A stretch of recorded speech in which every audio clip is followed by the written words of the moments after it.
Shalom, selamat siang, salam sejahtera dalam kasih Tuhan Yesus untuk Anda semua saudara yang diberkati oleh Tuhan Yesus dimanapun Anda berada siang hari ini.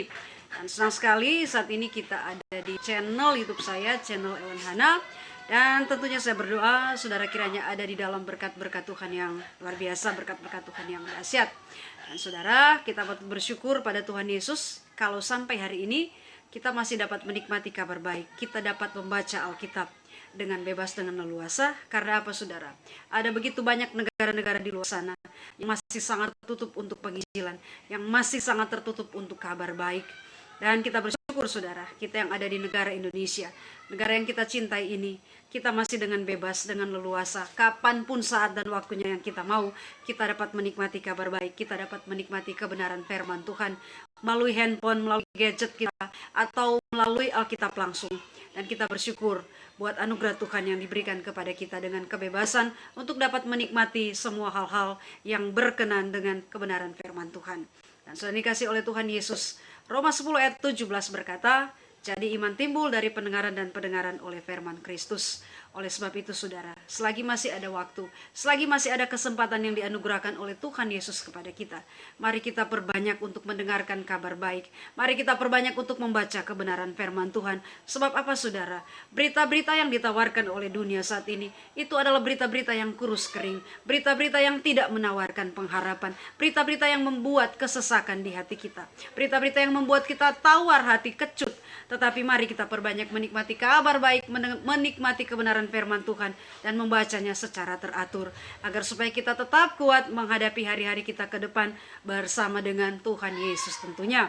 Dan saudara, akhir-akhir ini saya belajar Alkitab lebih jauh lagi tentang Alkitab, bagaimana mereka menyusunnya, bagaimana terjemahan-terjemahan Alkitab yang sekarang ini banyak dipakai oleh gereja-gereja dan semua negara-negara di dunia, kemudian juga dengan penulis-penulisnya, dengan penyusunannya atau kanonisasinya saudara.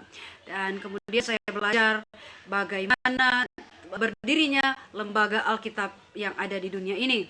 Dan saudara, awal abad ke-19 itu ditandai dengan berdirinya lembaga Alkitab pertama di dunia, yaitu lembaga Alkitab di Inggris. Lembaga Alkitab pertama itu berdiri di Inggris tanggal 7 Maret 1804.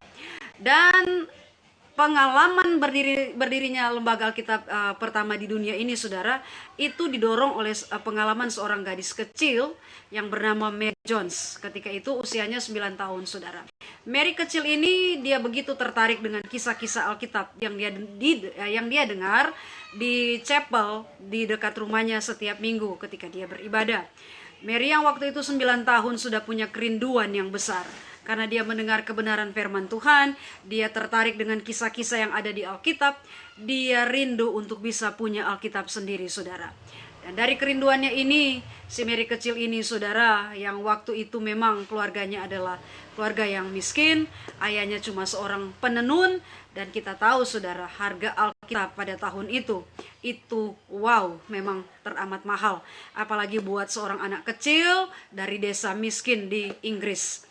Sehingga karena kerinduan ini saudara, si Mary kecil ini dia berusaha keras.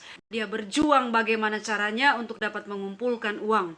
Dia menjual telur ayam saudara, kemudian dia menjual kayu bakar, dan dia pergi ke sana kemari ke rumah tetangga-tetangganya untuk bertanya kalau ada pekerjaan yang bisa dia kerjakan supaya dia bisa mendapat upah saudara. Dan setelah 6 tahun saudara, Mary ini menabung uangnya. Saudara bisa bayangkan dari usia yang 9 tahun, usia yang tergolong kanak-kanak, sampai usianya yang ke-15 tahun, Mary kecil ini menabung uangnya.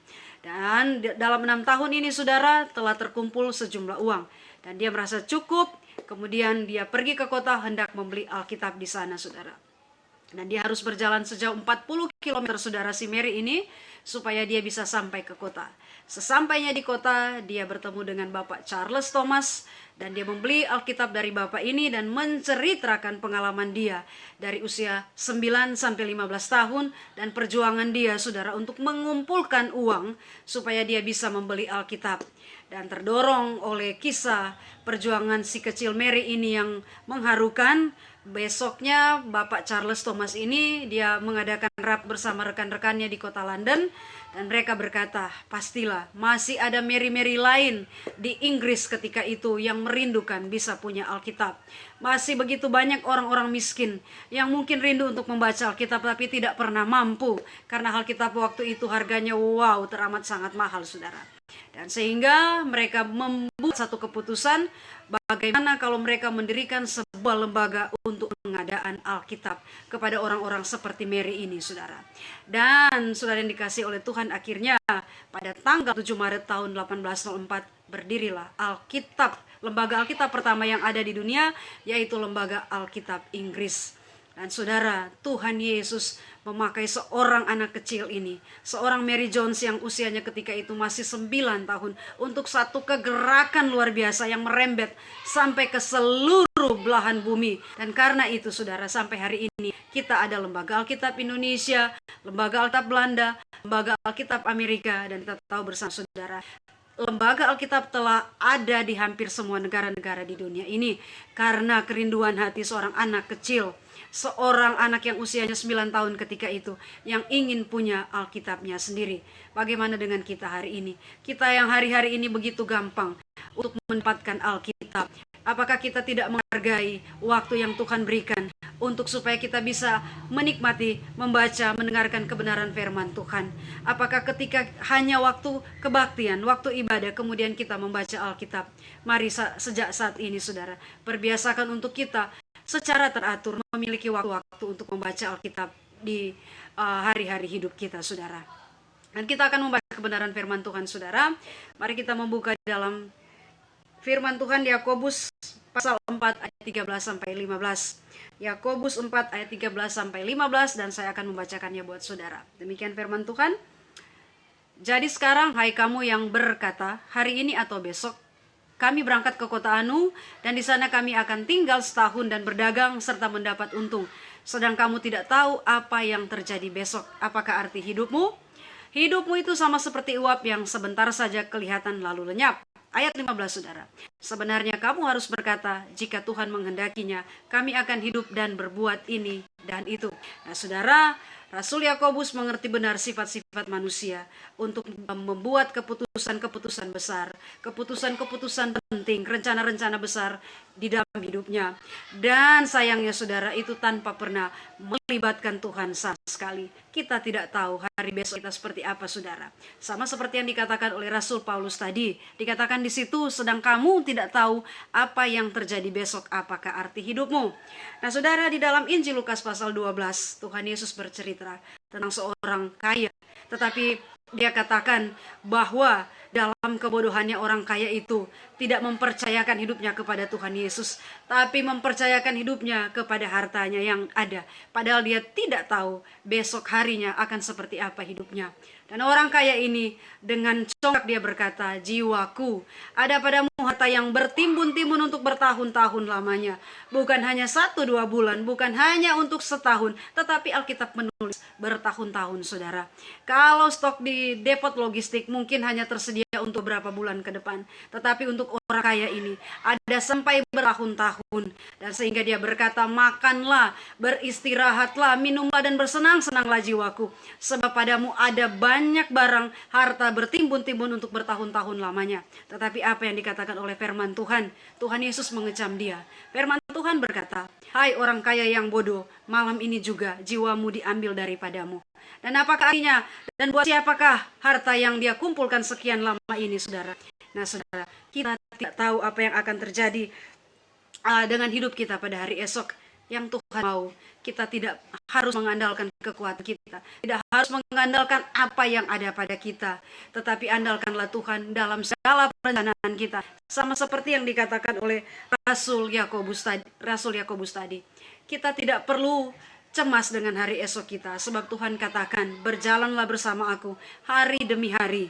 Aku Tuhan tidak pernah meninggalkan engkau, sebab setiap saat, hari demi hari aku pasti menuntun engkau. Dan inilah yang diinginkan oleh firman Tuhan. Karena kita tidak tahu akan hari besok kita seperti apa rupanya, maka biarlah kita berjalan di dalam iman kepada Tuhan Yesus hari lepas hari. Nah, kemudian saudara, kita lihat di dalam ayatnya yang ke-15. Di situ Rasul Yakobus berkata, sebenarnya kamu harus berkata, jika Tuhan menghendakinya, kami akan hidup dan berbuat ini dan itu. Jika Tuhan menghendakinya, kami akan hidup dan berbuat ini dan itu. Nah, saudara, yang dikasihi oleh Tuhan Yesus, tanpa perkenanan Tuhan, kita tidak akan mampu berbuat apa-apa, sekecil apapun. Tuhan Yesus berkata, di luar aku, kamu tidak dapat berbuat apa-apa. Oleh sebab itu, saudara, biarlah kita senantiasa mendapatkan perkenanan Tuhan, karena kita tidak tahu apa yang akan terjadi pada hari esok kita. Mazmur 127, saudara, ayat 1 dan 2, saya catat di sini. Mazmur 127 ayat 1 dan 2, demikian firman Tuhan, saudara. Jikalau Tuhan yang membangun rumah, sia-sialah usaha orang yang Jikalau bukan Tuhan yang membangun rumah, sia-sialah usaha orang yang membangunnya. Jikalau bukan Tuhan yang mengawal kota, sia-sialah pengawal berjaga-jaga. Sia-sialah kamu bangun pagi-pagi dan duduk-duduk sampai jauh malam dan makan roti yang diperoleh dengan susah payah, sebab ia memberikannya kepada yang dicintainya pada waktu tidur. Kemudian saudara, kita bisa tambahi sendiri dengan yang lain-lain. Kalau bukan Tuhan yang memberkati usahaku, maka aku tidak akan menikmati usahaku sampai sebesar ini. Jikalau bukan Tuhan yang beserta dengan aku, maka sia-sialah aku mengumpulkan segala sesuatu, karir, dan segala kemewahan pangkat yang ada. Jikalau bukan Tuhan yang beserta dengan aku, jikalau bukan Tuhan yang mengaruniakannya buat aku, saudara. Nah, saudara yang kekasih di dalam Tuhan Yesus, ada seorang pengusaha pengacara muda. Ketika itu dia berusia 47 tahun. Namanya Andre Francois Refray, saudara. Andre Francois Refray. Dan dia membuat satu keputusan untuk membeli satu apartemen dari seorang nenek Kalman yang saat itu usianya sudah 90 tahun, saudara. Dan dia membuat perjanjian dengan si nenek Kalman ini yang ketika itu sudah berusia 90 tahun, bahwa setiap bulan dia akan memberikan uang $500 kepada si nenek ini sampai dia meninggal. Dan dia berpikir nenek sudah 90 tahun, tinggal berapa lama lagi usia si nenek ini sudah 90 tahun. Jadi kemudian mereka membuat kesepakatan untuk setiap bulan si pengacara yang berusia 47 tahun ini, si Refray ini, membayar kepada nenek Kalman $500 setiap bulan. Dan kalau tidak salah saat ini, saudara, kurs dolar Amerika itu sekitar 14.000 rupiah sekian, saudara. Dan kalau kita kalikan sekarang ini, jadi setiap bulan si pengacara ini harus membayar kepada si nenek Kalman ini sebesar 7 juta sekian, saudara. Dan kemudian saya mengecek kisah ini, saudara, kebenaran cerita ini. Dan setelah saya searching, dan ini memang ternyata kisah nyata, saudara, terjadi dan dipublikasikan di koran New York Times pada tahun 1995. Kemudian, saudara, apa yang terjadi? Ternyata si Refray ini membuat keputusan yang keliru, bahkan sangat keliru. Karena apa, saudara? Justru ternyata si Andre inilah, Refray inilah yang meninggal duluan. Ketika dia membuat perjanjian dengan si nenek, dia umur 47 tahun dan si nenek 90 tahun. Dan apa yang terjadi, saudara? Ternyata dia yang lebih dulu meninggal di usia 77 tahun. Sedangkan si nenek, saudara, masih terus hidup sampai usia yang ke 122 tahun. Bayangkan, saudara, kita tidak tahu hari esok kita seperti apa. Dan sayangnya janda si Refray ini masih harus terus membayar yang $500 itu kepada si nenek Kalman sampai usianya yang ke 122 tahun. Dan pada usia yang ke 120 tahun, si nenek Kalman ini berkata, terkadang manusia bisa membuat keputusan-keputusan yang salah di dalam kehidupannya, saudara. Dan kemudian, saudara, seperti kita lihat tadi, si Refray membuat keputusan yang sangat-sangat keliru. Secara teori di atas kertas, dia berkata nenek sudah 90 tahun. Berapa lama lagi sih waktu yang ada tersisa buat dia hidup? 90 tahun, mungkin tidak sampai setahun 2 tahun. Tetapi ternyata, saudara, apa yang dia prediksi salah besar. Dia berani mempertaruhkan kepercayaannya untuk memberikan $500 pada nenek, karena dia pikir nenek yang akan lebih dahulu meninggal dari dia. Ternyata, saudara, sangat keliru. Justru dia meninggal dalam usia yang ke-77 tahun, sedangkan nenek Kalman terus hidup sampai usia 122 tahun. Sekali lagi, saudara, kita tidak tahu apa yang akan terjadi dengan hidup kita pada hari esok. Nah, saudara, kemudian saudara, kita di sini juga Rasul Yakobus menulis, jangan melupakan Tuhan dalam perencanaan. Nah, seringkali saudara, karena kekuatan kita, karena kecongkakan kita, karena keegoisan kita, kemudian kita berkata bahwa karena kekuatan kita lah, karena kemampuan kita lah, kita bisa melakukan segala sesuatu. Usaha yang kita bangun, karir yang kita dapatkan, fasilitas, pangkat, jabatan yang kita miliki, karena kemampuan, karena kepintaran kita. Kemudian kita lupa dengan Tuhan. Kita lupa mengakui bahwa segala sesuatu itu ada Tuhan Yesus yang memberkati kita, yang memberikan kekuatan kepada kita untuk mencapai itu semua. Dan kemudian saudara, kita merasa tidak perlu untuk melibatkan Tuhan dalam kehidupan kita, sehingga kita berkata, ini semua karena kekuatanku, usahaku yang besar, karena kepintaranku, karena kerja kerasku, aku berjuang siang dan malam sampai lupa makan, lupa mandi pun, wow. Dan apa semua yang kulakukan agar bisa memperbesar usahaku, memperbesar kapasitasku, kemudian kita melupakan Tuhan, saudara. Nah, saudara yang kekasih di dalam Tuhan, Raja Hizkia, saudara, di Alkitab, dalam Alkitab menulis, saudara, ketika utusan dari negara Babel datang untuk berkunjung ke kerajaan Hizkia ketika itu, dan Hizkia berkata, dia mempertunjukkan semua apa yang ada pada dia, harta bendanya, gedung persenjataan dia, harta perbendaharaan dia, dan semua kemewahan kemuliaan dia. Dia perlihatkan, saudara, kepada utusan-utusan dari negara Babel, saudara, ketika itu. Dan setelah selesai berkunjung, kemudian para utusan ini pulang kembali ke negara Babel. Kemudian Alkitab menulis, saudara, datanglah firman Tuhan kepada Nabi Yesaya, dan kemudian firman Tuhan berkata, Hizkia, apa yang engkau perlihatkan semuanya, tidak ada satupun yang akan tertinggal, tidak ada yang tersisa, karena semuanya akan diangkut ke pembuangan di negara Babel. Saudara, sekali lagi kita tidak tahu apa yang akan terjadi dengan kita pada hari esok, saudara. Kemudian juga, saudara, Nebukadnezar Raja Babel, suatu ketika Alkitab menulis, di dalam kecongkakannya, di dalam kesombongannya, dia berjalan-jalan di istananya yang megah. Kemudian dia katakan, bukankah ini Babel, kota kerajaan yang kubangun dengan kekuatanku, yang kubangun dengan keperkasaanku, dengan kejayaanku, sehingga menjadi satu kerajaan yang besar, dengan banyak daerah-daerah jajahan, dengan negara-negara jajahan yang dikuasai oleh kerajaan Babel, negara Babel. Dan ketika dia berkata seperti itu, dia sementara mengatakan bahwa dia tidak perlu melibatkan Tuhan dalam segala sesuatu. Sekali lagi, saudara, kita tidak tahu hari esok kita, masa depan kita akan seperti apa. Dan Alkitab menulis, saudara, sebelum dia selesai berbicara, Raja Nebukadnezar ini, saudara, datanglah firman Tuhan, Nebukadnezar, hari ini juga kerajaanmu diambil daripadamu. Bahkan yang lebih daripada itu, Nebukadnezar harus terhalau dari istananya. Dia tinggal di hutan belantara, bahkan dia menjadi seperti binatang. Alkitab mencatat dia berubah tingkah lakunya seperti seekor hewan. Dan saudara, sekali lagi, kita tidak tahu apa yang akan terjadi dengan kita di hari esok.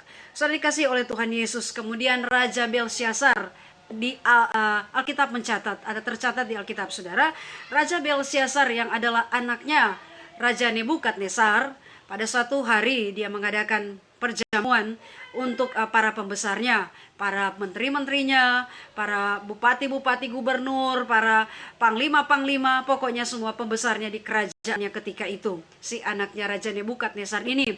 Kemudian saudara, raja ini melihat ada sebuah tangan yang menulis pada kapur di dinding istana ketika itu. Raja menjadi pucat, saudara, dalam kemewahan, dalam pesta pora, dalam sukaria yang mereka adakan malam hari itu. Kemudian ada satu tangan yang menulis di dinding, Mene Mene Tekel Ufarsin. Saudara bisa melihat di kitab Daniel di sana. Dan kemudian, saudara, di situ dikatakan bahwa ketika Tuhan menimbang Raja Belsyazar ini, didapati terlalu ringan timbangannya.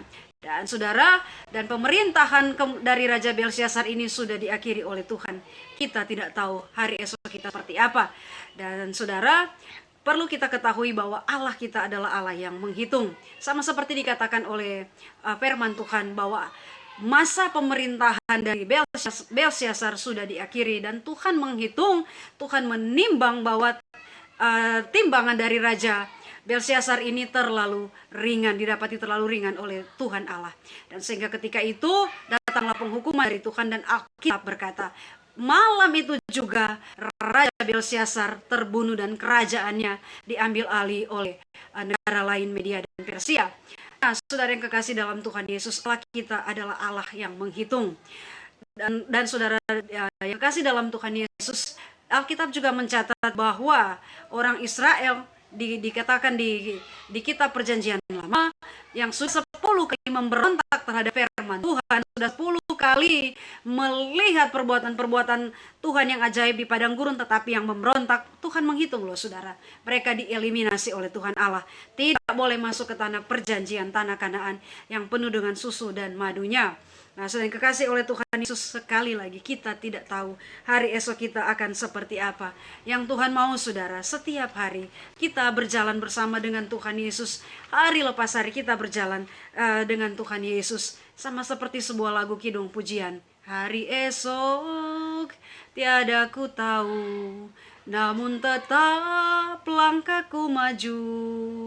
Ku yakin Tuhan jadikan semua indah pada waktunya. Saudara yang kekasih di dalam Tuhan Yesus, oleh sebab itu, karena kita tidak tahu apa yang akan terjadi dengan hidup kita pada hari esok, biarlah kita mempercayakan segala sesuatu, keberadaan, kehidupan kita, situasi hidup kita, apapun itu kepada Tuhan Yesus. Sebab Tuhan Yesus berkata, di luar aku, kamu tidak dapat berbuat apa-apa. Kita bisa mengatakan bahwa kita bisa merencanakan ini dan itu untuk masa depan kita dan apapun. Tetapi kalau tanpa pernah melibatkan Tuhan Yesus, maka sia-sialah. Sama seperti apa yang dikatakan oleh pemazmur, jikalau bukan Tuhan yang mengawal kota, sia-sialah orang berjaga-jaga. Jikalau bukan Tuhan yang membangun sebuah rumah, maka sia-sialah orang yang membangunnya. Dan biarlah Tuhan, bila saudara, firman Tuhan yang kita nikmati saat ini bisa memberikan kekuatan kepada kita berjalan bersama dengan Tuhan Yesus dalam segenap perkara. Kita tidak tahu hari esok kita seperti apa. Oleh sebab itu, saudara kekasih dalam Tuhan, yang ada pada kita, mari kita pegang apa yang dijanjikan oleh Tuhan Yesus, Matius 28 ayat 10. Aku menyeraimu senantiasa sampai kepada akhir zaman. Tuhan Yesus memberkati saudara.